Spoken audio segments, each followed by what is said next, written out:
Everyone dreams, but only some people are dreamers. Assalamualaikum warahmatullahi wabarakatuh dan salam sejahtera kepada para hadirin yang saya hormati sekalian.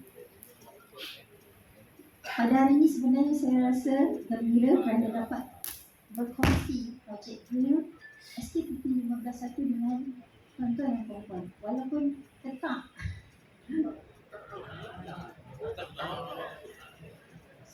projek saya Dreamers, Dreamer to Achieve.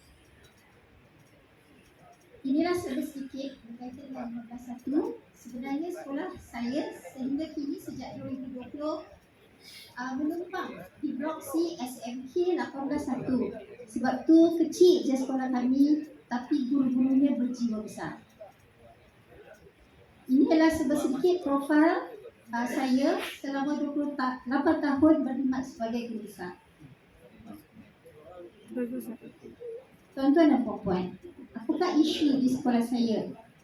Hasrat falsafah pendidikan negara ialah melahirkan insan yang seimbang daripada jenis. Namun begitu, kita tidak nafikan bahawa tahap pencapaian akademik adalah kayu pengukur yang paling penting untuk mengukur kemenjadian sesebuah sekolah. Jadi, tahun lepas, TP 5 dan TP 6 sekolah saya keseluruhannya secara purata hanyalah 4%. Jadi, itu merupakan satu perkara yang perlu diambil tindakan oleh pihak sekolah. Jadi, apakah objektif 15.1? Seperti dalam paparan, sekolah 15.1 telah mensasarkan dua objektif, iaitu sekurang-kurangnya 50% guru faham dan boleh buat KMR PBL STEM sebagai satu kaedah pembelajaran. Dan untuk pembangunan murid pula meningkatkan TP 5 dan TP 6 daripada 4% kepada 10% pada pertengahan Penggal 2023. Sebagai langkah permulaan, 15.1 telah membuat analisis SWOT dan daripada analisis ini kami dapati hanya 9 daripada 39 guru boleh dan tahu berkaitan dengan KMR PBL STEM bersepadu. Maka kami telah membuat satu rajah tulang ikan isu tawar untuk mengenal pasti apakah punca daripada isu ini. Jadi kami dapat simpulkan bahawa guru-guru memang kurang yakin untuk memberi TP yang lebih tinggi kerana mereka kurang pendedahan dan kemahiran tentang PBD KMR PBL STEM bersepadu ini sebagai satu kaedah pembelajaran. Sedangkan dalam modul 6 TS25 mengatakan bahawa KMR PBL boleh melonjakkan TP murid ke arah yang lebih tinggi.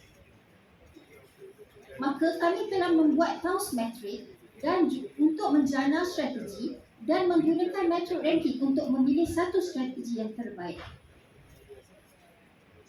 Inilah bisnes model yang istimewa. Hanya orang pergi Green saja akan dapat bisnes model ini. Dan apa yang saya ingin tekankan ialah rakan kongsi Dreamers iaitu Jabatan Pendidikan Putrajaya telah berminat untuk mengangkat projek Dreamers ke peringkat negeri. Sedangkan pada awalnya kami merancang untuk peringkat sekolah sahaja.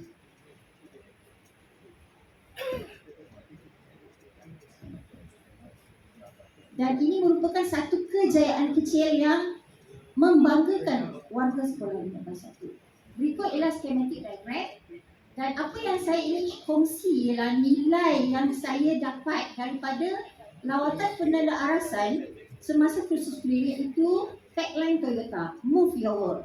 Di sini saya dan warga 15.1 belajar bahawa untuk transform sekolah kita perlu berusaha dan juga berkorban untuk berjaya. Jadi di sudut Dreamers, guru-guru perlu mengubah cara mereka mentaksir murid dan murid pula perlu berubah cara mereka belajar. Dan kami telah membina struktur pecahan kerja mengikut kaedah kitaran Deming iaitu PDCA, Plan, Do, Check and Action. Di sinilah kami membina kerangka projek di mana kami bahagikannya kepada 3 fasa iaitu pembangunan guru, pembangunan murid dan pembangunan persekitaran. Pembangunan guru kami ada siri latihan yang antaranya selain pada PLC dalaman, kami telah menjemput profesor daripada Universiti Putra Malaysia untuk memberi apakah faedah STEM kepada guru-guru, dan kami telah membuat lawatan penanda arasan ke 16.1 di mana guru-guru melihat contoh yang begitu jelas dan ada sesi soal jawab dengan JU STEM di sekolah 16.1. Dan untuk fasa pembangunan guru-guru menggunakan modul yang mereka bina semasa PLC untuk membuat PBD dengan murid, iaitu murid membuat projek berdasarkan modul dan berlakulah pentaksiran PBD di situ. Dan berlaku juga penjurian dan pertandingan antara kelas.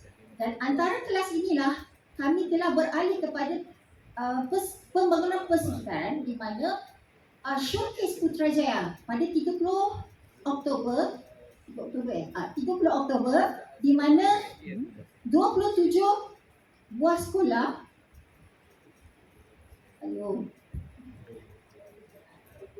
panik dah sudah. Okey, 27 buah sekolah telah hadir untuk memberi persembahan yang terbaik untuk pertandingan peringkat Putrajaya. Jadi pelaksanaan untuk memastikan projek itu berjalan dengan lancar, diwujudkan jaringan kerja, jawatan kuasa dan juga anggaran perbelanjaan untuk menjayakan projek tersebut. Ini ialah keseluruhan pelaksanaan proses kerja yang dilaksanakan. Okay. Kami membuat pengawalan program DIMES yang mewujudkan jadual kerja dan borang OPPM. Inilah dia refleksi yang ini saya kongsikan, iaitu pertama, pencapaian purata peratus PBD murid dari TP5 PBD TP5 dan TP6 telah meningkat dari 4% kepada 13%. Pemahaman guru daripada 9 orang yang faham kepada 32 orang faham, walaupun sebenarnya faham tak semestinya boleh buat. Jadi guru yang sebenarnya boleh buat, faham dan boleh buat ialah 9 orang kepada 20 orang. Bermaksud 51%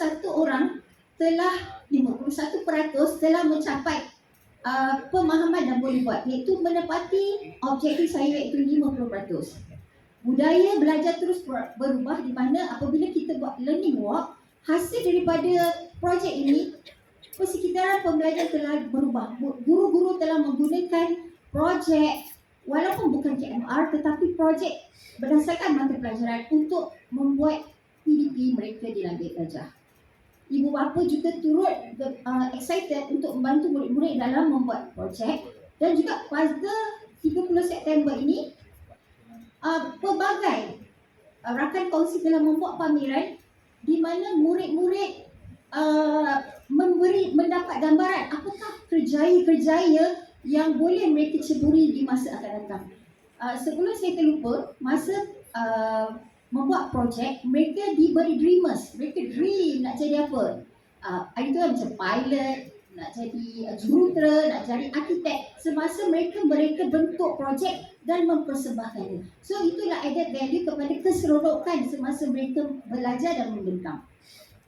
Dan apa lagi yang menariknya, pada hari tersebut 30 juri daripada timbalan daripada pegawai jabatan daripada Sabah sanggup terbang ke Putrajaya, daripada Selangor, daripada KL datang sukarela untuk menjadi juri kerana mereka kata inilah kali pertama program seperti ini diadakan di peringkat negeri, dan itu merupakan satu kegembiraan dan satu kejayaan untuk sekolah. Jadi kesimpulannya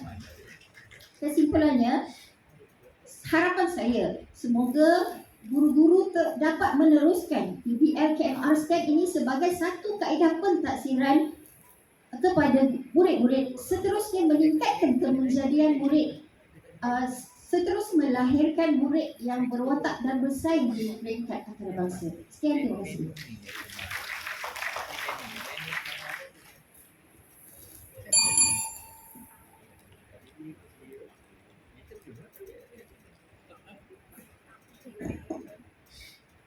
Okey, baik. Tahniah Puan Siti Aidah daripada 15.1 kan. Itu memang sebutan di mana-mana lah 15.1. Alright, Zainab Debar. Okay. Tadi saya lihat ada 3 flow tadi tentang guru, tentang murid, tentang persekitaran. Tapi saya setakat ini dia saya dengar tu dia sampai tentang guru, tentang murid dengan persekitaran tu dia mungkin sama ada masa.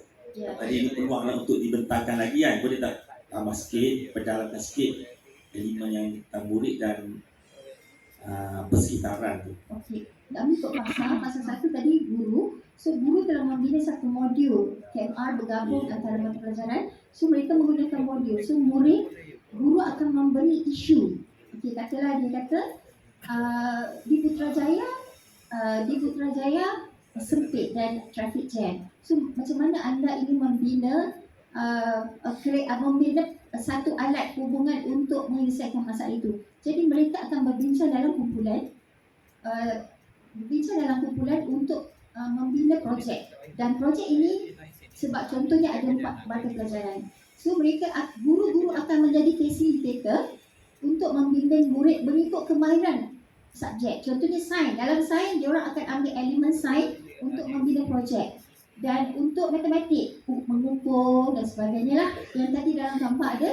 So dalam proses itu, guru membimbing sambil itu mentaksir PBD dan merekodkan tahap penguasaan murid. Dan akhir sekali, pembentangan berlaku. Apa yang proses mereka lakukan, apakah bahan yang mereka gunakan. Sebab kita tidak akan memberi murid apa nak buat. Mereka yang fikirkan nak buat apa.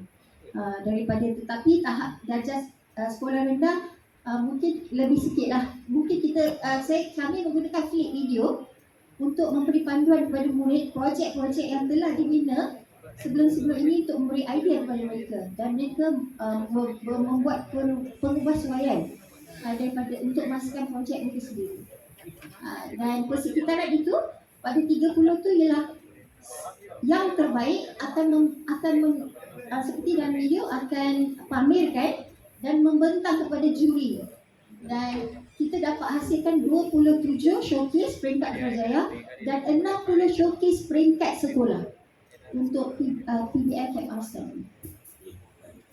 Tanya. Soalan ringkas saya, bila cikgu menyebut tentang juri sukarela dari Sabah, tak ada kos. Boleh jelaskan tentang kos projek ini? Ya, tak ada kos sebab mereka sukarela, mereka bayar sendiri tambang 2 orang sebab mereka pegawai maklum kan melalui pegawai jabatan Corona. Jadi ingin tengok dan belajar macam mana Putrajaya buat. Syabas, saya nampak projek ini menyeluruh dan boleh dicontohi. Cuma dari segi kos tu, tidak ada kos langsung keseluruhan projek? Sebenarnya ada, tetapi minimum kerana pertama kami menggunakan PCG, duit PCG, panitia dan juga konseling dan juga sumbangan daripada PIBG. Ya. Terima kasih supaya dapat dicontohi. Ya. Terima kasih. Tanya dan Syabas sangat excellent. Kalau getak tu boleh buat. Tanya. Okey. Okey, terima kasih ucapkan kepada Puan Siti Aidah binti Muhammad Kasim atas perbentangan itu tadi.